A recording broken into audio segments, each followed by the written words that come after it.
কোনো একদিন ফুফাতো ভাই আসে আমাদের বাড়িতে পড়াশোনা করার জন্যে, অর্থাৎ তার এক্সাম ছিল। তার বাড়ি ছিল কুড়িগ্রাম জেলার নুনখাওয়া ইউনিয়নে, কিন্তু সে আসছিল যাত্রাপুরে। কিন্তু সে পড়াশোনা করবে বিধায় আসছে আমাদের বাড়িতে। আমি ঘুমাই গেছি। তো রাতের 12টা বাজে এমন এক সময় আমি ঘুম থেকে উঠে ওর সামনে এই শীতের সময় জ্যাকেট পরে মাফলার গলায় বেঁধে বের হয়ে পড়ি। তো ও আমার দেখছে কিন্তু ভাবছে যে আমি হয়তো মদ করে যাচ্ছি বা এরকম কোনো কিছু, কিন্তু এর জন্যই আমার কিছু বলে নাই। পরবর্তীতে ও পড়তেছে আমি নাই, ঘন্টার পরে ঘন্টা নাই, তো প্রায় 2 ঘন্টার মতো ছিলাম না।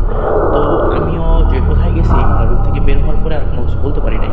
তো কোনো এক সময় আমি মানে নদীর পাড়ে দেখি শুয়ে আছি। তো ভাবলাম আমি নদীর পাড়ে কেন, মাথায় হাত দেখি মাথায় হাত দিয়ে দেখি পুরো শরীর, আমার মাথা ভেজা, পুরো শরীর ভেজা, কুয়াশায় ভিজে একদম ঝাঁকে হয়ে গেছে।